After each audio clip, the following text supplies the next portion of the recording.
So I want to finish up um, the four things that cause uh, what I believe is singleness in the African American community. And last video I spoke about crime, and so there's three more things. There's um, homosexuality, um, music, and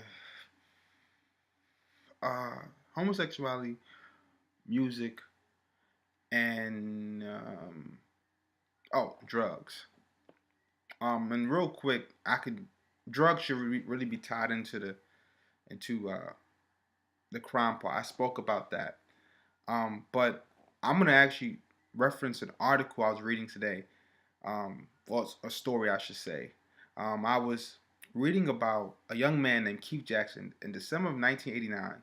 President Bush did a public service announcement to President George um, H.W. Bush, the first Bush, right?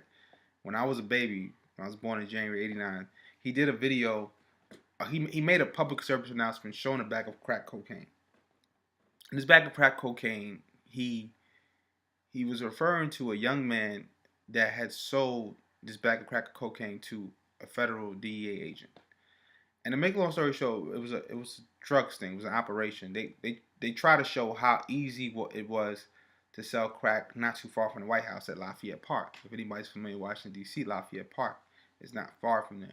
I mean, I don't know really, but apparently Lafayette Park is not far from the White House. But back in the '80s, that really wasn't something that was far fetched to buy crack. In fact, you go to Washington D.C. now, if you go to the train station by the White House, you're gonna see homeless people. So, contradictions and dichotomies exist everywhere we go.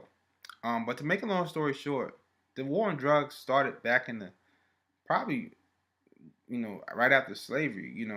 I know I was watching a documentary about that called The House I Live In, and seeing that the war on drugs started targeting Hispanics. Back in the 1920s and 30s because they some of them smoked marijuana. So that, it all came back down to racism, elitism, and also trying to find ways to make money off that system. And so I don't want to lessen the importance of and the impact um, drugs and mass incarceration have in our community. I just want to make sure I touch on the other subjects too, and we can discuss that more. But really, when you look at the system of drugs being sold in our communities, it's a really uh, attractive thing. When you look at the movies that are made about drug dealers, or like you hear some of our favorite rappers, right, that say, we look up to the drug dealers. When you hear about stories about Nicky Barnes or Frank Lucas, um, Alpo, Rich, these are all New York drug dealers. There's so many more across the globe that we shouldn't necessarily brag about.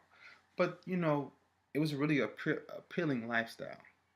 So, and when you have the depressed communities, you want to go naturally for what makes money. So if selling drugs makes money and it's fast, it's easy. It's almost faster than multi-level marketing. No, it is faster than multi-level marketing. It's faster than you can make more money selling drugs going working a 9 to 5 like I do, breaking your back. Okay. Um, so when you have all those things in, you're gonna have a recipe for potential disaster.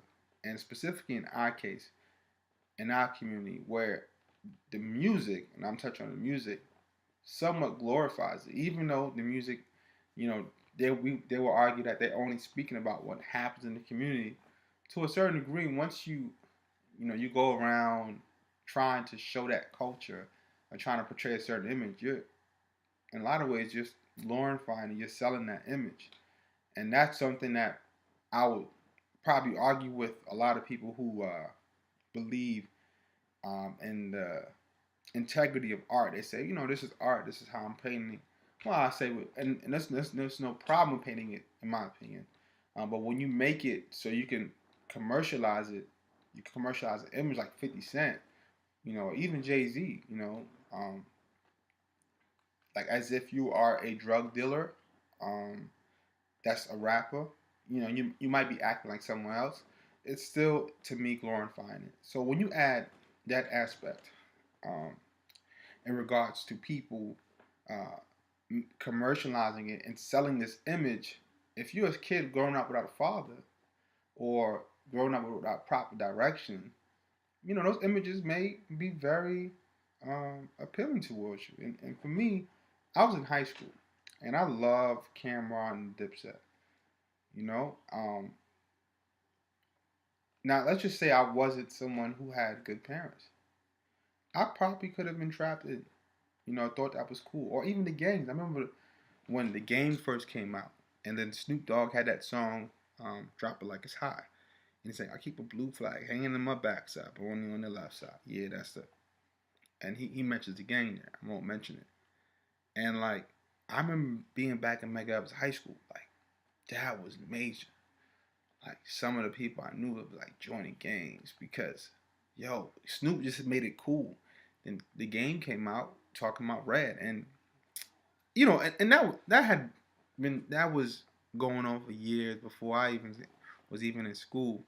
But when you look at how music had such an impact on the decisions people made in their daily lives, especially young people, you can't discount that fact.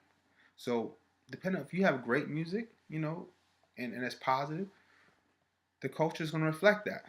When Q-Tip, Tribe Called Quest first came out, um, I can't remember what the group's name, but the X Clan.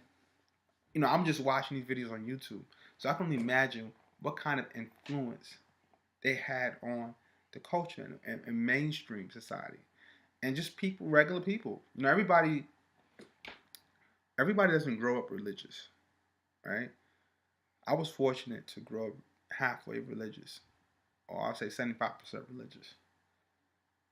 But everybody doesn't. Most people are probably now in this day and age don't. So there's no telling what kind of influences they have. And I'm not saying if you grow up religious, you're not. If you don't grow up religious, you're a bad person. No, secular humanism has a lot of great ideals, and a lot of people who aren't religious have common sense. It's common sense. In fact, the Bible talks about it. Paul's like, look, people that act like they have the law without even necessarily having the law, they're doing a good thing. So, but I know that what religion instilled me, that moral code, made an impact on my life, and I know some will disagree, but it's okay. This is my story, and this is something I want to share. Um, so we talked about the war on drugs, right? And drugs.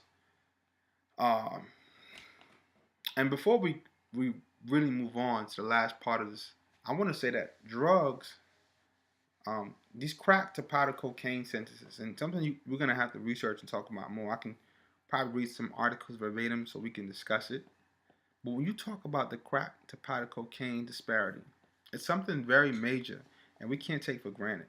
So if you have a pack of cocaine that's just regular cocaine, you might get 3 years in prison.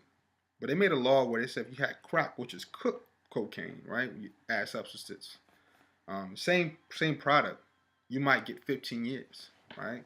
And so you have people that are in prison for selling a little bit of crack cocaine, um, for 15 years. He can't reproduce, or she can't have a child. But most of the time, it affects men, and they can't reproduce. And then, not only over that drug trade, there's violence over that drug trade to control it because it's profitable. And then when you have the music only sort of gives people who do that a soundtrack, and it only sort of makes it, validates them. But it's also positive music too. But let's just think about the minds that are mixed up, that aren't looking to be a doctor, okay? That aren't looking to really uplift their community. It may take them a long time to get to that point. So you know what? Let me listen to something that's positive because NWA is around you, because um, some of the worst Tupac music is around you, because some of the 50 Cent music, is around you. It's tough because I enjoy it. I listen to it in moderation, but I enjoy it myself. All right, next thing. Um, we talked about the war on drugs, hip hop. Let's refer to homosexuality. And guess what? I ain't going to right now. Let me pray on that and get that together so I won't offend anybody um, and potentially hurt people. So we're going to talk about that later. Peace.